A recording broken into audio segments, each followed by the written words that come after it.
Hello welcome to wiz club.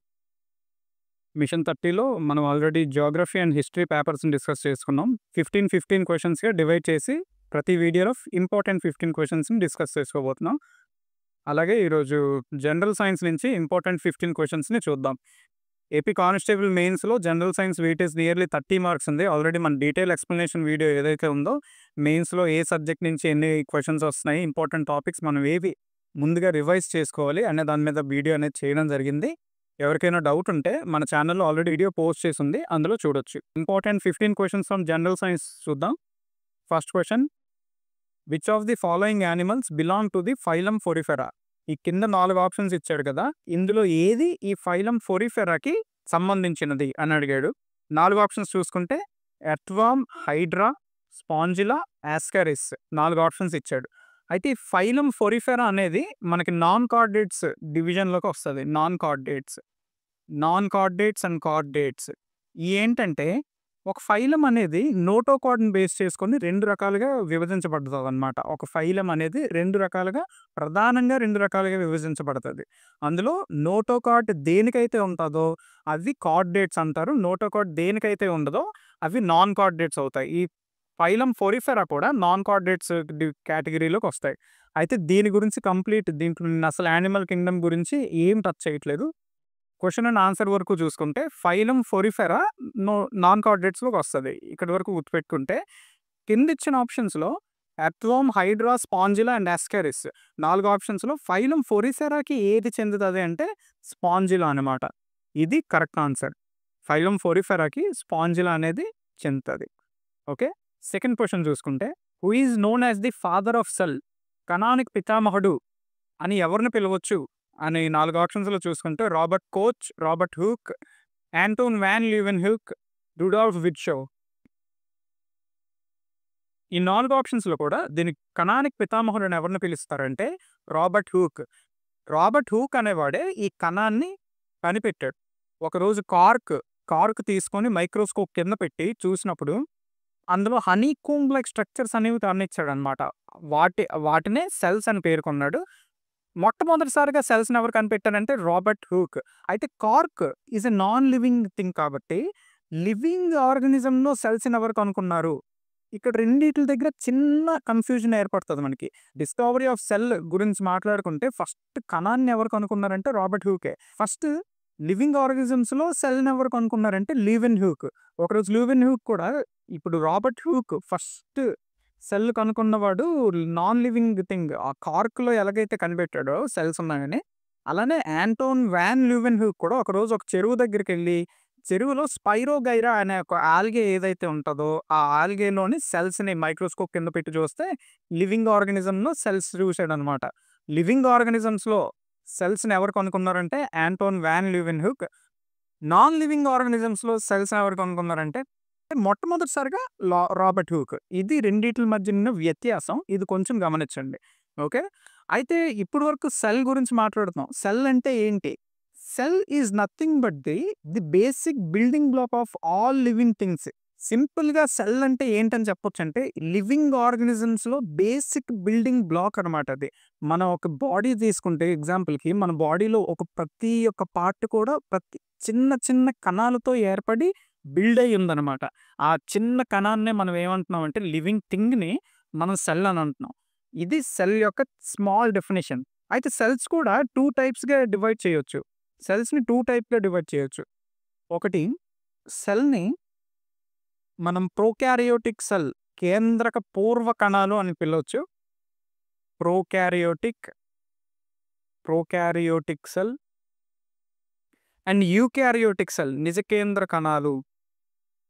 Eukaryotic cells and eukaryotic cell,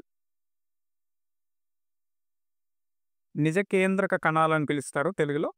prokaryotic and eukaryotic సెల్స్ని ప్రధానంగా 2 భాగాలుగా విభజించుకుంటే, ఈ prokaryotic cell అంటే ఏంటి? ఇందులో న్యూక్లియస్ ఏదైతే ఉందో అది ఈ సెల్లో ఉండదు.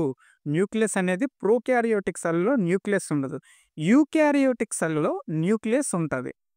ఇందులో న్యూక్లియస్ ఉండదు, యూకారియోటిక్ సెల్లో న్యూక్లియస్ ఉంటుంది. ఇదే ఈ 2 కణాలకి మేజర్ డిఫరెన్స్. దీనికి ఎగ్జాంపుల్‌గా మన యూకారియోటిక్ సెల్‌కి ఎగ్జాంపుల్‌గా ప్లాంట్, యానిమల్స్, ఫంగై వీటిని తీసుకోవచ్చు. అండ్ ప్రోకారియోటిక్ సెల్స్‌కి మనం బ్యాక్టీరియాని ఎగ్జాంపుల్‌గా తీసుకోవచ్చు ఎక్సెట్రా. ఇది సెల్ యొక్క సెల్‌ని మెయిన్‌గా 2 పార్ట్స్‌గా విభజించాలనుకుంటే ఒకటి ప్రోకారియోటిక్ అండ్ యూకారియోటిక్ సెల్. వీటిని కూడా ఎలా విభజించామంటే న్యూక్లియస్ ఎందులో అయితే ఉంది అది యూకారియోటిక్ సెల్ అయింది. న్యూక్లియస్ ఎందులో అయితే లేదో అది ప్రోకారియోటిక్ సెల్. సెల్ గురించి ఇది. సెల్ అంటే క్లియర్‌గా ఏంటి? Cell is nothing but A basic building black of all living organisms. అంతే క్లియర్‌లీ సెల్ అంటే ఇది. అండ్ సెల్ గురించి చూసుకుందాం. రాబర్ట్ హూక్ అనేవాడు మొట్టమొదటిసారిగా సెల్‌ని కనిపెట్టాడు. ఆంటోన్ వాన్ లీవెన్‌హ్యూక్ అనేవాడు ఫ్రీ లివింగ్ ఆల్గే స్పైరోగైరాలో సెల్స్‌ని మొట్టమొదటిగా కనిపెట్టాడు. ఈ రెండిటికి డిఫరెన్స్ చూస్తుంది. అయితే ఇప్పుడు రాబర్ట్ కోచ్‌కున్న ప్రాముఖ్యత ఏంటంటే టీబీ, టీబీకి కారకమైన బ్యాక్టీరియా ఏదని కనుక్కున్నాడనమాట. టీబీ అనేది ఒక బ్యాక్టీరియా వల్ల సంతరిస్తుంది. టీబీ అనేది దేని వల్ల వ్యాపిస్తుంది లేదా దేని వల్ల ఎఫెక్ట్ అవుతుంది అనే 4 ఆప్షన్స్ ఇచ్చి వైరస్, బ్యాక్టీరియా, ప్రోటోజోవా, ఫంగై ఇలాగ ఏవైనా ఆప్షన్స్ ఇచ్చేటప్పుడు టీబీ అనేది దేని వల్ల వస్తుందంటే టీబీ అనేది ఒక బ్యాక్టీరియా వల్ల వస్తుంది. అయితే ఈ టీబీకి వ్యాక్సిన్ కనుక్కున్న వాళ్ళు కూడా ఇంపార్టెంట్. టీబీకి వ్యాక్సినేట్ అనేది కూడా ఇంపార్టెంట్. టీబీకి వ్యాక్సిన్ ఏంటంటే బీసీజీ. బీసీజీ. బీసీజీ అనేది టీబీ వ్యాధికి వ్యాక్సిన్ అనమాట. ఈ వ్యాక్సిన్‌ని ఎవరు కనుక్కున్నారంటే కాల్మెట్ అండ్ కెమిలా గ్యూరిన్. ఓకే. వాళ్ళ పేరు మీదే బి అంటే బాసిల్లస్, సి అంటే కాల్మెట్, జి అంటే గ్యూరిన్. సి అంటే కాల్మెట్. కాల్మెట్ అంటే ఒక వ్యక్తి పేరు. జి అంటే గ్యూరిన్. ఇది కూడా ఒక వ్యక్తి పేరు. వీళ్ళిద్దరూ కలిసి టీబీకి వ్యాక్సిన్‌ని కనుగొన్నారు. ఆ వ్యాక్సిన్‌కి ఏం పేరు పెట్టారు? బీసీజీ. బీసీజీ వ్యాక్సిన్ టీబీకి ఉపయోగిస్తారు. ఓకే. టీబీ అనేది బ్యాక్టీరియా వల్ల వస్తది. బీసీజీ వ్యాక్సిన్‌ని ఎవరు కనుక్కున్నారు? కాల్మెట్ అండ్ గ్యూరిన్. టీబీ వ్యాధికి కారకమైన మైకోబాక్టీరియం ట్యూబర్క్యులోసిస్‌ని ఎవరు కనుక్కున్నారు? అంటే రాబర్ట్ కోచ్. క్లియర్. ఓకే. ఇది రాబర్ట్ కోచ్ గురించి చెప్పుకోవాల్సింది. అయితే ఈ బ్యాక్టీరియాని కనుగొన్నందుకు రాబర్ట్ కోచ్‌కి 1905లో రాబర్ట్ కోచ్ ఉన్నాడు కదా! ఈ రాబర్ట్ కోచ్‌కి 1905లో నోబెల్ ప్రైజ్ ఇన్ మెడిసిన్ ఇచ్చారనమాట. Very important. 1905లో రాబర్ట్ కోచ్‌కి నోబెల్ ప్రైజ్ ఇన్ మెడిసిన్ కూడా ఇవ్వడం జరిగింది. Okay. And next Robert Hooke గురించి మనం చెప్పాం. అండ్ ఆంటోన్ వాన్ లీవెన్‌హ్యూక్‌ని కూడా ఫాదర్ ఆఫ్ మైక్రోబయాలజీ అని పిలుస్తారు. Father of microbiology. Microbiology. Father of microbiology అని ఎవరిని పిలుస్తారంటే Anton van Leeuwenhoek. Father of cell అని ఎవరిని పిలుస్తారంటే రాబర్ట్ హ్యూక్. అలానే రుడోల్ఫో విర్చో. రుడోల్ఫో విర్చోల్డ్. ఇతని గురించి ఇంపార్టెంట్‌గా చూసుకుంటే ఇతన్ని father of pathology. Father of pathology. Pathology అంటే ఏంటి? పాథాలజీ అంటే ఒక డిసీజ్ ఏదైనా ఉంది. ఆ డిసీజ్ కోసం ఆ డిసీజ్ ఎలా వస్తుంది? ఆ డిసీజ్ రావడం వల్ల ఒంటిలో జరిగే మార్పులేంటి? బాడీలో ఎటువంటి మార్పులు సంతరించుకుంటున్నాయి? దాని ప్రోగ్రెస్ ఎలా ఉంది? దీని గురించి తాలూకా అధ్యయనాన్ని, వ్యాధుల యొక్క అధ్యయనాన్నే పాథాలజీ అంటారు. The study of diseases is called as pathology. ఇది పాథాలజీ అనమాట. ఫాదర్ ఆఫ్ పాథాలజీ అని ఎవరిని పిలుస్తున్నారంటే రుడోల్ఫో విర్చో. ఓకే. క్లియర్. అధ్యయనాల గురించి వచ్చింది కాబట్టి ఒక 2 సింపుల్ బిట్స్ అడుగుతాను చెప్పండి. నర్వస్ సిస్టమ్, నాడీ వ్యవస్థ, నర్వస్ సిస్టమ్ ఏదైతే ఉందో దీని యొక్క అధ్యయనాన్ని ఏమని పిలుస్తారు? నర్వస్ సిస్టమ్ అధ్యయనాన్ని ఏమని పిలుస్తారో చెప్పండి. అండ్ అలానే ఇంకొకటి స్టడీ ఆఫ్ కిడ్నీస్. కిడ్నీల తాలూకా అధ్యయనాన్ని కూడా ఏమని పిలుస్తారో చెప్పండి. ఈ రెండిటికి కొంచెం దగ్గరగా ఉంటాయి 2 పేర్లు కూడా. అందుకే మీకు ఇప్పుడు గుర్తు చేస్తున్నాను. నర్వస్ సిస్టమ్ అధ్యయనాన్ని న్యూరాలజీ అంటారు. న్యూరాలజీ. నర్వస్ సిస్టమ్ అధ్యయనాన్ని న్యూరాలజీ అంటారు.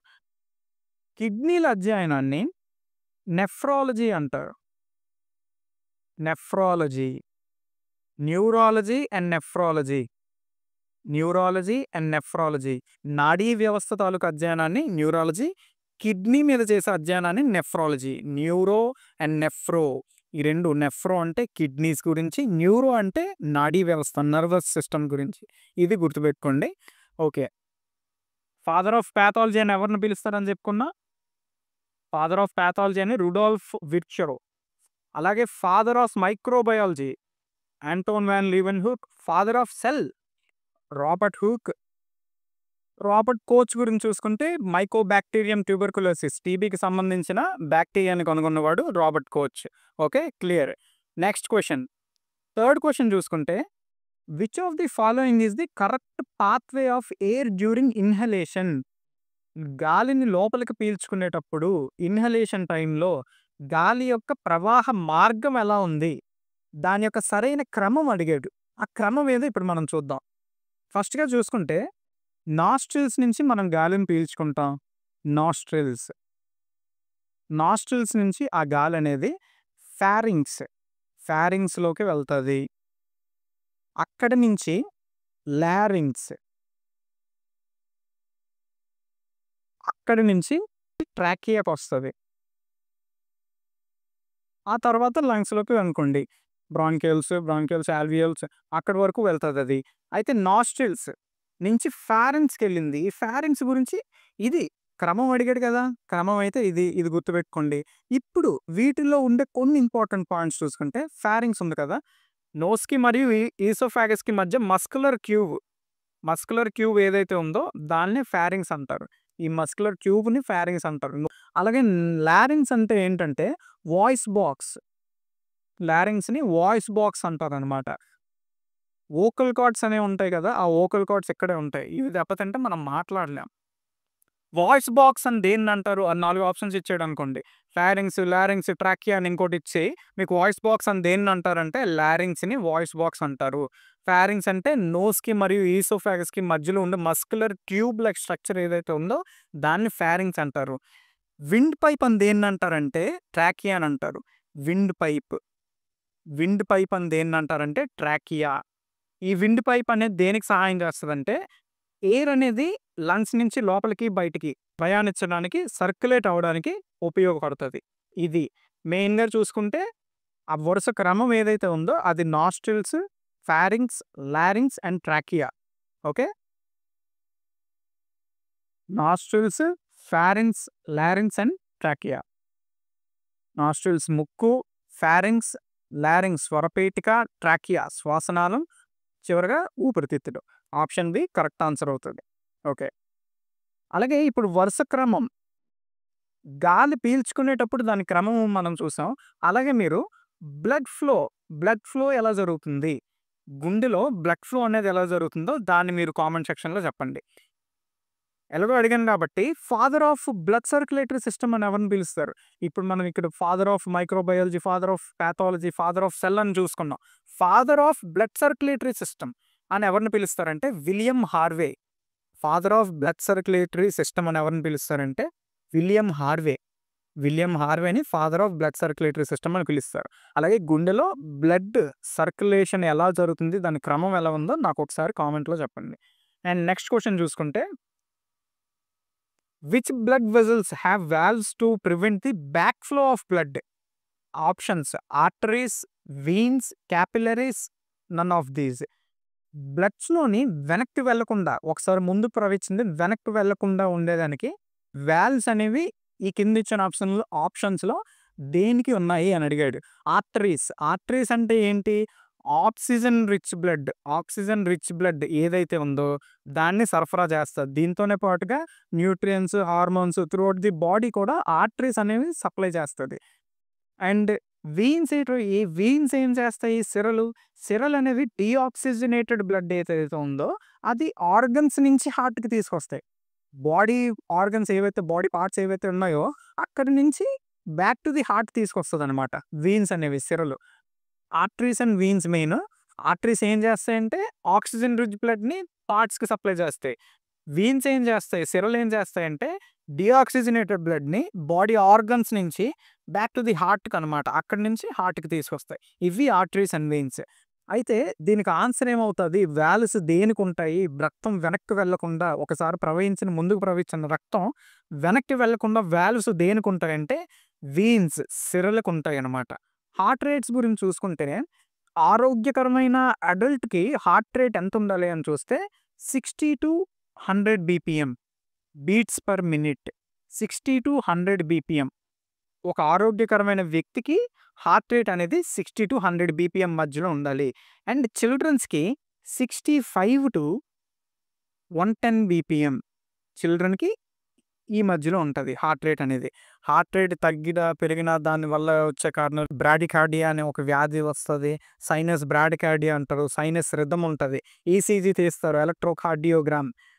అందులో మనకి ఈ బీట్స్ ప్రకారం హార్ట్ వేగంగా కొట్టుకుంటుందా? స్లోగా కొట్టుకుంటుందా? స్లోగా కొట్టుకుంటే సైనస్ బ్రాడికార్డియా అంటారు. పేస్ మేకర్‌ని ఉపయోగించడం. పేస్ మేకర్ అనేది దేనికి ఉపయోగిస్తారు? ఇయన్నీ కూడా హార్ట్‌కి సంబంధించిన టాపిక్ వచ్చేటప్పుడు క్లియర్‌గా డిస్కస్ చేద్దాం. ఓకే. నెక్స్ట్ క్వెషన్ చూసుకుంటే which part of the digestive system is primarily responsible for absorbing nutrients? Digestive సిస్టమ్‌లో న్యూట్రియంట్స్‌ని అబ్సార్బ్ చేసుకోవడంలో ప్రథమ పాత్ర పోషిస్తుంది ఏది అని అడిగాడు. Stomach, large intestine, small intestine, liver. 4 options ఇచ్చాడు. అయితే మన డైజెస్టివ్ సిస్టమ్‌లో ఏది ముఖ్యమైన పాత్ర పోషిస్తుంది? న్యూట్రియంట్స్‌ని అబ్సార్బ్ చేసుకోవడంలో పోషకాల్ని ఏది కిందిచ్చిన 4 ఆప్షన్స్‌లో ఏది ఎక్కువగా ఏ పార్ట్‌లో ఎక్కువగా అబ్జర్వ్ చేసుకుంటుంది అని చూస్తే, అసలు మనం ఏం తింటున్నాం?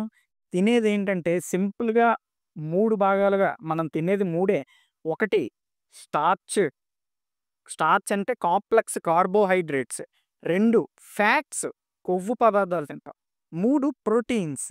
ఈ మూడిటిని మనం మనం తినే ఎందులో అయినా సరే ముఖ్యంగా చూసుకుంటే ఈ 3 ఉంటాయి. Carbohydrates, proteins, fats. ఈ మూడిటిని కూడా మనం తిని లోపలికెళ్ళాక అవి డైజెస్టివ్ సిస్టమ్‌లో డైజెస్ట్ అవ్వడానికి రకరకాలైన చర్యలు, క్రియలు జరుగుతాయి. అయితే వీటికి సంబంధించి కడుపులో మనం తినే ప్రోటీన్ ఏదైతే ఉందో దాన్ని ఎమినో యాసిడ్స్‌గా మార్చడానికి. ఎందుకంటే ఇది ఇలా ఎందుకు మార్చారంటే స్టమక్‌లో ఎమినో యాసిడ్స్‌గా మారి అది మన బాడీ అబ్సార్బ్ చేసుకోవడానికి వీలుగా ఉండేటట్టు ప్రతి ఒక్క క్రియ కూడా, చర్య కూడా జరుగుతూ డైజెస్టివ్ సిస్టమ్ మొత్తం కూడా పనిచేస్తది. అలానే పెప్సిన్ అనేది మన కడుపులో రిలీజ్ అయ్యి అదేం చేస్తదంటే ప్రోటీన్స్‌ని ఎమినో యాసిడ్స్‌గా కన్వర్ట్ చేస్తది. అలానే కడుపులో మనకి గ్యాస్ట్రిక్ గ్లాండ్స్ కూడా ఉంటాయి కదా! గ్యాస్ట్రిక్ జ్యూస్ ప్రొడ్యూస్ చేస్తాయి. ఈ గ్యాస్ట్రిక్ జ్యూస్ హైడ్రోక్లోరిక్ యాసిడ్ దీని యొక్క పీహెచ్ వాల్యూ చూస్తే 1.5-3.5, 3.5 పీహెచ్ వాల్యూ ఉంటది హెచ్‌సీఎల్‌ది. అది మన స్టమక్‌లో ప్రొడ్యూస్ అవుతదనమాట. పెప్సిన్ అండ్ గ్యాస్ట్రిక్ గ్లాండ్స్ ముఖ్యంగా. అండ్ మనం తింటాం కదా! ఈ తినే ఆహారం ఏదైతే ఉందో, ఆహారం మన నోటి నుంచి తీసుకుంటే దీని క్రమం చూస్తే ఫస్ట్ మనం మౌత్ మౌత్ నోటి ద్వారా ఆహారాన్ని తీసుకుంటున్నాం. అక్కడి నుంచి ఈసోఫాగస్‌కెళ్తదది. ఈసోఫాగస్ అక్కడి నుంచి స్టమక్ కడుపులోకెళ్తుంది. స్టమక్‌కు వచ్చాక అక్కడి నుంచి స్మాల్ ఇంటెస్టైన్ తరువాత లార్జ్ ఇంటెస్టైన్‌కెళ్తది. అక్కడి నుంచి రెక్టమ్. ఓకే. ఇది దీని క్రమం అన్నమాట. ఫుడ్ మనం తీసుకుని నోటి నుంచి తీసుకొని చివరగా విసర్జన వరకు ఎక్కడెక్కడి నుంచి ఫుడ్ అనేది ట్రావెల్ చేస్తుందో దాని క్రమం ఇది. మౌత్ ఈసోఫాగస్ నుంచి వచ్చి స్టమక్‌లోకొచ్చి స్మాల్ ఇంటెస్టైన్ తర్వాత లార్జ్ ఇంటెస్టైన్ అక్కడి నుంచి ఎక్స్‌క్రీటరీ రెక్టమ్. ఓకే. ఇది ఒక క్రమం. అయితే మనకి మౌత్‌లోనే ఫుడ్ అనేది 30% సలైవరీ ఎమిలేజ్ అనేది మన లాలాజలంలో ఏదైతే ఉందో ఆ ఎమిలేజ్ అనేది ఆ 30% ఆఫ్ ది స్టార్చ్‌ని అక్కడే మనకి డైజెస్ట్ చేస్తది మౌత్‌లో. అందుకే మనం ఎక్కువగా నములుతూ తినమంటారు. 30% ఆఫ్ ది ఫుడ్‌లో ఉండే కార్బోహైడ్రేట్స్ మనకి నోట్లోనే బ్రేక్ డౌన్ అవుతుంటాయి. సలైవరీ ఎమిలైజ్. సలైవాలో ఏముంటదంటే సలైవరీ ఎమిలైజ్. ఈ ఎమిలైజ్ అనేది స్టార్చ్‌ని కాంప్లెక్స్ కార్బోహైడ్రేట్ ఏదుందో దాన్ని షుగర్స్ కింద కన్వర్ట్ చేస్తదనమాట. అయితే ఇప్పుడు ప్రోటీన్ అనేది ఎలాగ కన్వర్ట్ అయింది? ఎమినో యాసిడ్స్ కింద కన్వర్ట్ అయింది. కాంప్లెక్స్ కార్బోహైడ్రేట్ స్టార్చ్‌ని మనం ఏమని చెప్తున్నాం? షుగర్ లేదా గ్లూకోజ్ కింద కన్వర్ట్ అయింది. ఇది సలైవరీ ఎమిలేజ్ సలైవాలో ప్రొడ్యూస్ అవుతది. అక్కడి నుంచి ఈసోఫాగస్ స్టమక్‌లో మనకి ఏం ప్రొడ్యూస్ అయ్యాయి? స్టమక్‌లో gastric glands, gastric juice produce అయింది హెచ్‌సీఎల్. పెప్సిన్ ప్రోటీన్స్‌ని ఏదైతే ఎమినో యాసిడ్‌గా పెప్టైడ్స్, ఎమినో యాసిడ్స్‌గా మార్చిందో అది ప్రొడ్యూస్ అయింది స్టమక్‌లో. అక్కడి నుంచి ఎక్కడికొచ్చింది? స్మాల్ ఇంటెస్టైన్‌కొచ్చింది. ఈ స్మాల్ ఇంటెస్టైన్ దీనికి ఆన్సర్ ఏదవుతదంటే ఎక్కువ న్యూట్రియంట్స్‌ని ఎక్కడ అబ్జర్వ్ చేసుకుంటదంటే స్మాల్ ఇంటెస్టైన్‌లోనే అబ్జర్వ్ చేసుకుంటది. ఉన్న న్యూట్రియంట్స్ అన్నిటిని కూడా స్మాల్ ఇంటెస్టైన్ అబ్జర్వ్ చేసుకొని ఆ వేస్ట్ ఏదైతే ఉందో అది లార్జ్ ఇంటెస్టైన్‌కెళ్తది కదా! ఈ లార్జ్ ఇంటెస్టైన్‌లోని కూడా ఆ వేస్ట్ ఏదైతే ఉందో అందులో ఉండే వాటర్ మొత్తం లార్జ్ ఇంటెస్టైన్ పీల్చేసుకుంటది. అక్కడి నుంచి ఫుల్ వాటర్ మొత్తం అబ్జార్బ్ చేసుకున్న తర్వాత లాస్ట్‌లీ వేస్ట్ ఏదైతే ఉందో అది రెక్టమ్ ద్వారా ఎక్స్‌క్రీట్ అయిపోద్ది. ఇది పూర్తిగా జరిగే క్రియ. అండ్ ఈ క్రమం ఇలా ఉంటది. మనం తినే ఆహారంలో 3 ముఖ్యమైనవిగా ఏమని చెప్పుకున్నాం? స్టార్చ్ తింటున్నాం. ప్రోటీన్స్ తీసుకుంటున్నాం. అండ్ లాస్ట్‌గా ఫ్యాట్స్. కొవ్వు పదార్థాలు, ఫ్యాట్స్. ఈ స్టార్చ్ అనేది కాంప్లెక్స్ కార్బోహైడ్రేట్స్‌ని ఎలా మార్చుకుంటుంది బాడీలో మనకి? షుగర్స్ లేదా గ్లూకోజ్ అనుకోవచ్చు. షుగరు లేదా గ్లూకోజ్ కింద మార్చుకుంటుంది. ప్రోటీన్స్ ఎలా మారుతున్నాయి? ఎమినో యాసిడ్స్ కింద మార్చుకుంటుంది. Amino acids. అలానే కొవ్వు పదార్థాలు, ఫ్యాట్స్ ఎలా మారుతున్నాయి? మనకు ఫ్యాటీ యాసిడ్స్ కింద మార్చుకుంటుంది. బాడీ దానికి ఎలా కావాలో, దానికి ఎలా ఉపయోగకరంగా ఉంటదో యూజ్ చేసుకోవడానికి అలా మార్చుకుంటుంది. స్టార్చ్ అనేవి షుగర్స్ లేదా గ్లూకోజ్ కింద మారుతున్నాయి. ప్రోటీన్స్ అనేవి ఎమినో యాసిడ్స్ కింద మారుతున్నాయి. ఫ్యాట్స్ అనేవి ఫ్యాటీ యాసిడ్స్ కింద మారుతున్నాయి. అయితే స్టార్చ్ మనకి ఎమిలైజ్ అనే దాని వల్ల బ్రేక్ డౌన్ అయింది. సెలైవరీ ఎమిలైజ్ దాంట్లో 30% మనకి బ్రేక్ డౌన్ అవుతుంది. ప్రోటీన్స్ అనేవి మనకి పెప్సిన్ ప్రధానంగా పెప్సిన్ అనే ఎంజైమ్ ద్వారా ప్రోటీన్స్ అనేవి ఎమినో యాసిడ్స్ కింద మారుతున్నాయి. ఓకే. ఫ్యాట్స్ చూసుకుంటే లివర్ ఏదైతే ప్రొడ్యూస్ చేస్తుందో బైల్ జ్యూస్. ఈ బైల్ జ్యూస్ ద్వారా ఫ్యాట్స్ అనేవి ఫ్యాటీ యాసిడ్స్ కింద మారుతాయన్నమాట. Bile juice helps the body to absorb fat soluble vitamins and fatty acids అన్నమాట. ఈ ఫ్యాట్ సాల్యుబుల్ విటమిన్స్ ఏవైతే ఉన్నాయో ఏడీఈకే, ఈ ఫ్యాట్ సాల్యుబుల్ విటమిన్స్‌ని అలాగే ఫ్యాటీ యాసిడ్స్ కింద కన్వర్ట్ చేయడంలో బైల్ జ్యూస్ అనేది ఉపయోగపడుతుంది. ఆ బైల్ జ్యూస్ ఎక్కడి నుంచి వస్తుందంటే లివర్ నుంచి వస్తుంది. ఇది క్లియర్ కదా! దీనికి ఆన్సర్ అయితే స్మాల్ ఇంటెస్టైన్‌లో మోస్ట్ ఆఫ్ ది న్యూట్రియంట్స్‌ని అబ్జార్బ్ చేసుకుంటది. అండ్ ఇలియం స్మాల్ ఇంటెస్టైన్‌లో లాస్ట్ పార్ట్ ఏదంటే ఇలియం.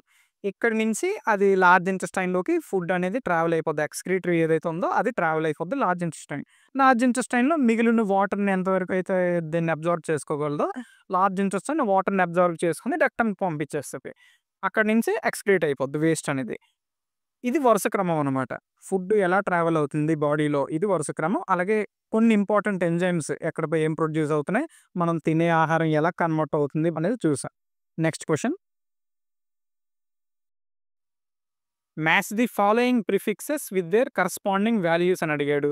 ఇది సింపుల్‌గా కిలోకి ప్రిఫిక్స్ 10⁻³ సెంటీకి 10⁻², మిల్లీకి 10⁻³ మెగాకి 10⁻6.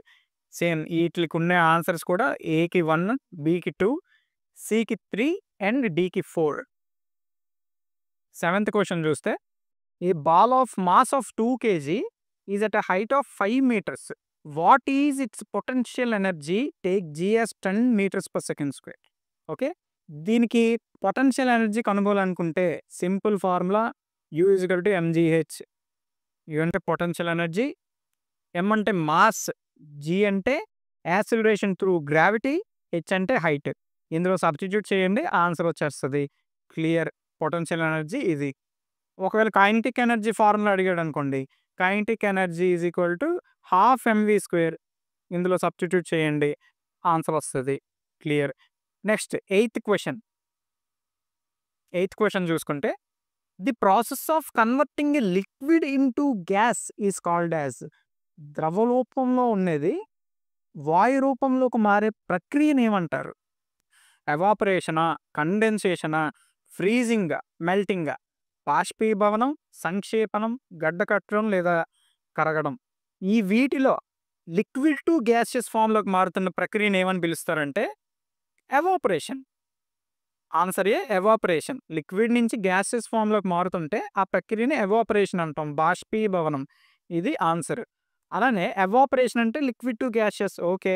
కండెన్సేషన్ అంటే వాటి గురించి చూద్దాం. ఎవాపరేషన్ అంటే లిక్విడ్ టు గ్యాస్ చూసుకున్నాం. ఎవాపరేషన్ అంటే లిక్విడ్ టు గ్యాస్. అలాగే కండెన్సేషన్ అంటే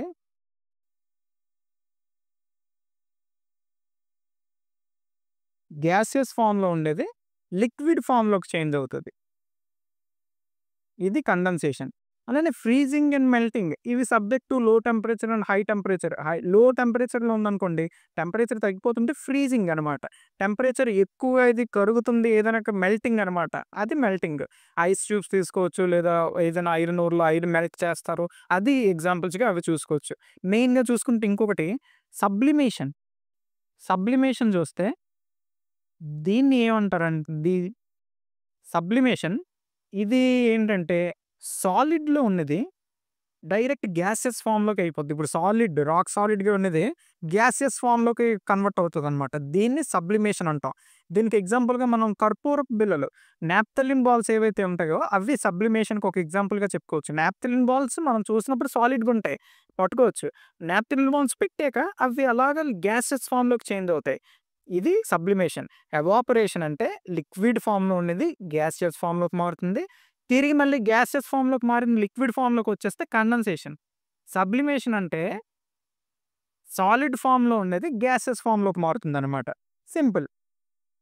ఇవి మెయిన్. ఇవి కూడా గుర్తుపెట్టుకోండి. నైన్త్ క్వెషన్ చూస్తే what is the process of heat transfer in liquids and gases?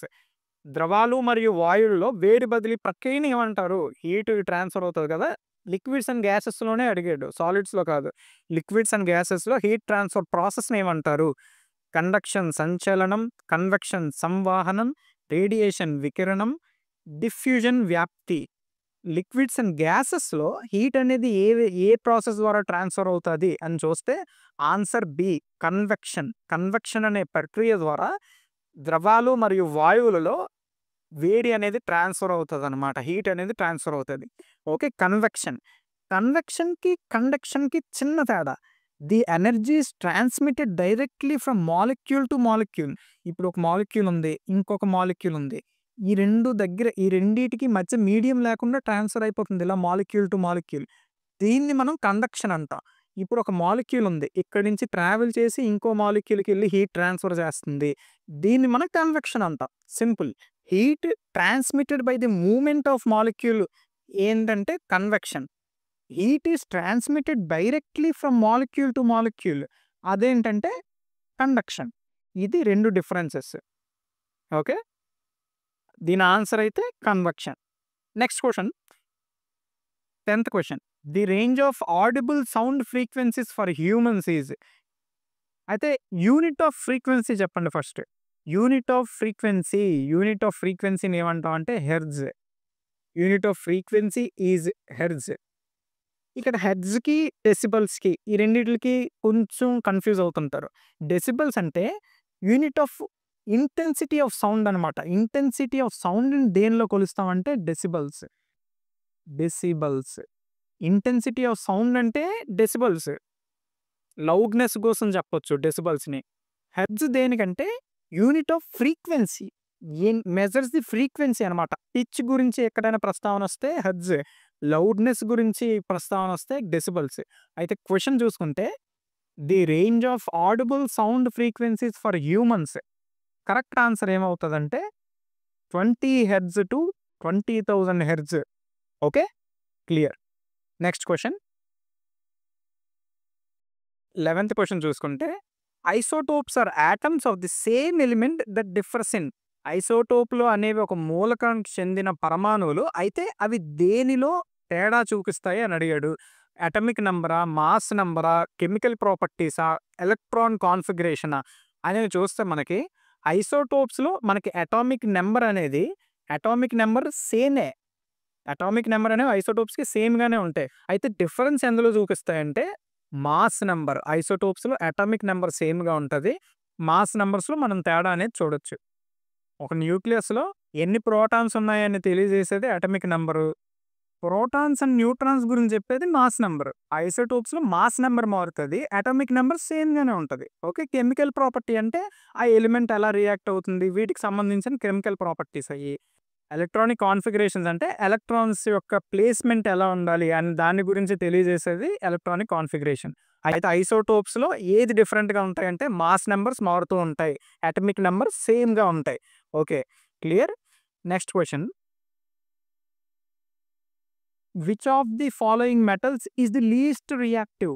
దీనికి ఆన్సర్ చెప్పాలంటే మనకు ఆర్డర్ ఆఫ్ రియాక్టివిటీ లేదా రియాక్టివిటీ సిరీస్ దీని గురించి ఐడియా ఉండాలి.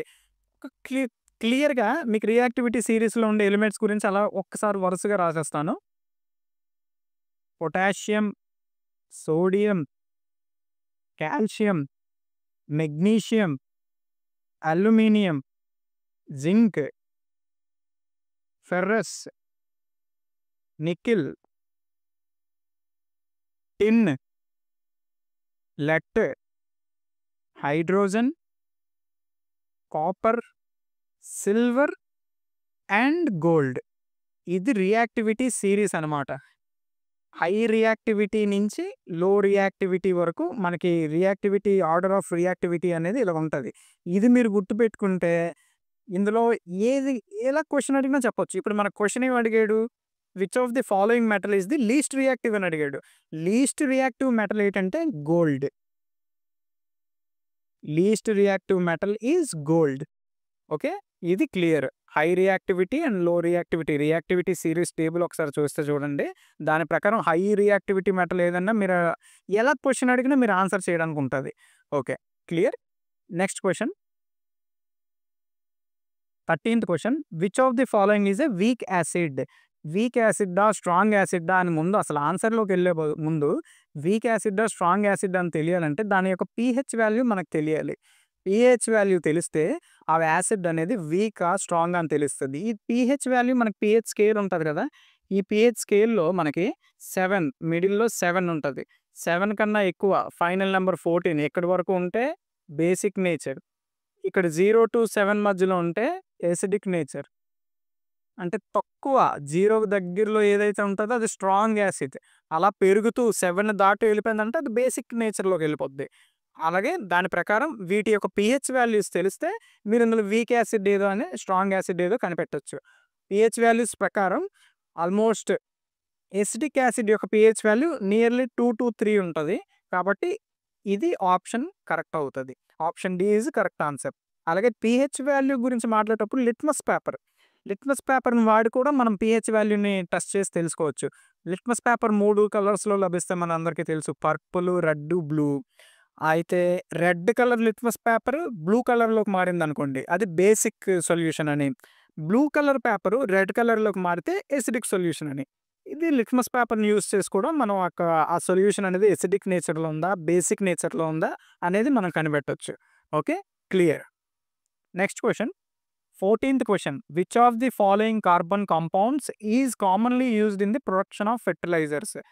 ఫెర్టిలైజర్స్ ప్రొడక్షన్లో ఏ కాంపౌండ్ కార్బన్ కాంపౌండ్ని ఎక్కువగా వాడతారా అని అడిగారు. ఇందులో కార్బన్ కాంపౌండ్ని ఏది ఎక్కువగా వాడతారంటే యూరియా. ఫెర్టిలైజర్స్ యొక్క ప్రొడక్షన్లో యూరియాని ఎక్కువగా కార్బన్ కాంపౌండ్ యూరియాని ఎక్కువగా వాడతారు. Clear. And next 15th question చూసుకుంటే which of the following is used as a preservative in food? ఫుడ్ని స్టోర్ చేయడానికి ప్రిజర్వ్ చేయడానికి కింద ఇచ్చిన 4 ఆప్షన్స్లో దేన్ని వాడతారా అని అడిగాడు. సోడియం క్లోరైడా, సోడియం బెంజోయేటా, పొటాషియం ఐడైడా, సోడియం బైకార్బోనేటా. వీటిలో దేన్ని ఫుడ్ని ప్రిజర్వ్ చేయడానికి ఎక్కువగా వాడతారా అని అడిగాడు. ఇక్కడ మనం చూసుకుంటే సోడియం క్లోరైడ్ ఉప్పు, నార్మల్ మనం వాడే ఉప్పు, దాన్ని పికిల్స్ పచ్చళ్ళను స్టోర్ చేయడానికి సోడియం క్లోరైడ్ని వాడతారు, ఇది వాడతారు. సోడియం బెంజోయేట్ని కూడా మనకి ఫుడ్ ప్రిజర్వేటివ్స్లో వాడతారు. అండ్ సోడియం బైకార్బోనేట్ దీన్ని కూడా ఎక్కువగా వాడతారు.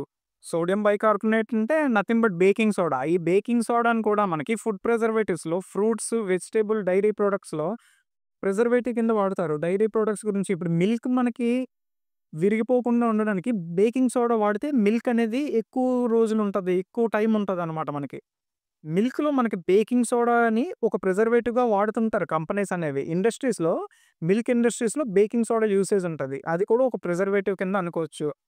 సోడియం బెంజోయేట్ కూడా ఒక రకమైన ప్రిజర్వేటివ్గా కార్బోనేటెడ్ డ్రింక్స్లో కావచ్చు, ఫ్రూట్ జ్యూసెస్లో కావచ్చు. అలాగే ఎసిడిక్ ఫుడ్స్ ఏదైతే ఉన్నాయో వాటిలో కూడా సోడియం బెంజోయేట్ని ప్రిజర్వేటివ్గా వాడతారనమాట. సోడియం క్లోరైడ్ని ప్రిజర్వేటివ్గా వాడతారు, సోడియం బెంజోయేట్ని వాడతారు, సోడియం బైకార్బోనేట్ని వాడతారు. అయితే ఇక్కడ వారంది ఏంటుందంటే పొటాషియం ఐడైడ్. పొటాషియం ఐడైడ్ని ఫుడ్ ప్రిజర్వేటివ్గా వాడరు. అయితే యూజ్డ్ కాకుండా నాట్ యూజ్డ్ అనుకోండి. Not used as food preservative అని అనుకుంటే option C is correct answer. Potassium iodide దీన్ని ఫుడ్ ప్రిజర్వేటివ్గా వాడరు. ఓకే, నెక్స్ట్ క్లాస్‌లో మనం అదర్ 15 క్వెషన్స్‌ని డిస్కస్ చేసుకుందాం. ఇదే విధంగా 15 క్వెషన్స్ కూడా చూడండి. మెయిన్స్ ఎగ్జామ్స్‌కి మీకు ఉపయోగపడతాయి. Thank you for watching. Content మీకు నచ్చినట్టయితే please subscribe to our channel. Thank you for watching. With love.